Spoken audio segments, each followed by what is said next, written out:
Mulla olisi Mirja hyvä idea. Niin. Mä oon aina halunnut ostaa tämmösen ilmanraikastimen. Mitä sä sanot näistä? Näistä, kun painetaan seinässä nappia vaan ja saadaan tämmöisiä hyviä tuoksuja ilmaan. Mitä sä sanot näistä? No eihän Tosi monissa vessoissa näitä käytetään. Siinä on tämmöinen reaktiivinen aldehyydi ja 2 hajustetta, jotka kaikki käy ihmisen keuhkoihin. Hengenahdistus tulee varmaan.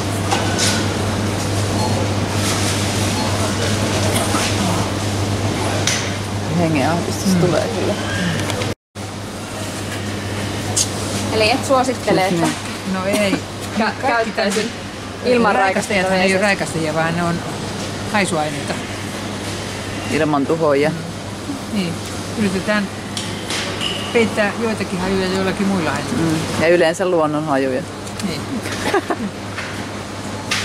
mainostetaan luonnonhajuina. Missähän tää on sanottu, mitä se sisältää? Olisiko pohjassa? Ei. Nämä ainakin näyttää hirveän turvallisilta. Ei tää kerro kerta kaikkiaan, mitä se sisältää. Niin, tässä ei ole ollenkaan. Näyttää. Se on varsinainen pommi. Mut näin niin jos haluaisi ostaa tämmöisiä, näyttää tosi turvalliselta tää pakkaus. Vaara. Citrus. Eli ne varmaan limoneelivalmisteita. Sitä käytetään tosi paljon. Linalolia, joo, kyllä. Linalolia. Se on niitä EUn listalla olevia, jotka on pakko ilmoittaa. Joo. Pentadikalaktooni.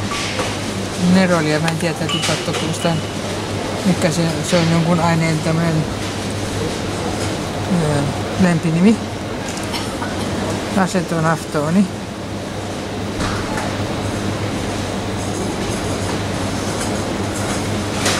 Mutta nerolia on mulle aavistettu, mutta nämä kaikki muut on tämmöisiä haihtuvia kemikaaleja, jotka käy keuhkoihin. Tässä jo luvataankin valmiiksi, että voi aiheuttaa allergisen reaktion. Niin. Niin, ettei tarvitse ihmetellä sit. Niin. Eli tässä voi todeta, että ehkä pitäisi aina lukea vähän ja miettiä, mitä sitä Mistähän tää on? kotiinsa tuo. Niin. Mites tästä näin, kun tää on nyt näitä uusia, tää Sanytol, mitä nyt, näitä on pyykinpesuaineita, eikö nää on näitä jotain biosiidi? Niin, mutta näitä on sama merkinnon näitä, mikä lupaa sitten, että tappaa bakteerit. Tappaa ja, niin, suunnilleen. Tappaako lopulta ihmisenkin? Kyllä. Didekryl-dimetylammoniumkloridi. Tämä on siis osoitettu monissa tutkimuksissa astman aiheuttajaksi. Sitä on myös siivouskemikaaleissa ja se on aiheuttanut siivoojille ammattiastman. Siivousääneitä taitaa ollakin. Se on niin on. Ja pahinta on, jos sen käyttää suihkepullossa, niin, koska vielä se menee suoraan keuhkoihin. Tämä on tämmöinen, joka aiheuttaa keuhkofibroosin. Se tiedetäänkin. Se on siis keuhkorakkuloiden muuttuminen arpikudokseksi. Sitä aiheuttaa tämä aine. Erittäin eli turvallista. Siis ei ehdottomasti ainakaan. Tämä didekryl-dimetylammoniumkloridi. Ja se on siinä sitten se tehoaine.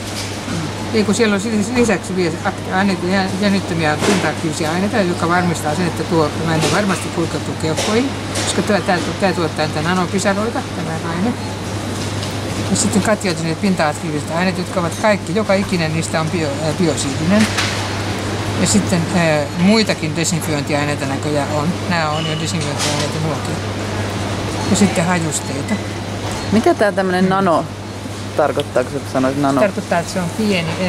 Että se on niinku vielä pienempi ja helpommin niin. sitten myös. Leijuu kauemmin ilmassa. Joo. Mitä pienempi pisarakoko niin on, sitä kauemmin se leijuu. Ja sitä syvemmälle se ehtii keuhkoissa, eikä jää tänne yläpäähän, jossa olisi joku puhdistusreitti. Ja sitä se tarkoittaa. Ja nämä kostutekemikaalit on sellaisia, jotka tekee juuri noista muista aineista ja vedestä muuttaa ne nanopisaraksi. Se on semmoinen pisaran särkiä. Muuttaa pisarat, että sitä ei enää näe sitä. On bakteerikokoista sumua. joka menee tehokkaasti syvälle hengityselimiin. Ja niitä jonittomat ensilit on melkein kaikki niitä, mutta sitten se pahin on se rasva-alkoholietoksilaatti, joka oli tuolla yhdessä tuotteessa. Se on hirvittävän tehokas pienissä pitoisuuksissa. Se on myöskin akuutisti myrkyllinen ihmisen soluille. Ja Maria Andersson, jonka Vilahtilta näitte, niin on tutkinut sitä keuhkosoluilla, aiman beta-soluilla, ihonsoluilla. Minä olen tutkinut siittiöillä ja ihmisen veren monosyyteillä. Ja se on kaikille erittäin myrkyllinen. Ihan samaa myrkyllisluokkaa tai pahempi kuin kaikkein myrkyllisimmät biosiidit ja kaikkein myrkyllisimmät homemyrkyt, mykotoksiinit. Se on ihan ykköstuote. Ja se on luikahtanut markkinoille ilman, että sitä on luokiteltu myrkylliseksi aineeksi sillä tavalla, että sen höyryn paine on pieni. Molekyylipaino on 552. Ja se on sellaisenaan sen höyryn paine on pieni, ja kun höyryn paine sen standardin mukaan määritetään kuivassa tilassa, jossa ei ole yhtään vesihöyryä, niin se ei todellakaan haihdu. Se on niin kuin se tapa, jolla se tehdään, että kaikki tehdään kuivassa tilassa, koska muutenhan tiloja on kaikenlaisia, on kosteita ja vähemmän kosteita. Mutta sitten kun tilassa on vähänkin kosteutta, vaikka vain 20%, niin se tuosta saturaatioarvosta, eli on suhteellinen kosteus 20%, joka tässä ilmassa tarkoittaa muutamaa grammaa per kuutiometri, niin silloin nämä kostetun kemikaalit tarttuu, niin tekee ensinnäkin sen veden nanopisaroiksi, pienentää sen hiukkaskokoa tai sen pisarakokoa ja sitten kulkee sen mukana ilmassa. Ja se leijuu pitkään, kunnes kuivuu sitten, kunnes sitten se vesi haihtuu pois, niin sitten se jää jollekin pinnalle.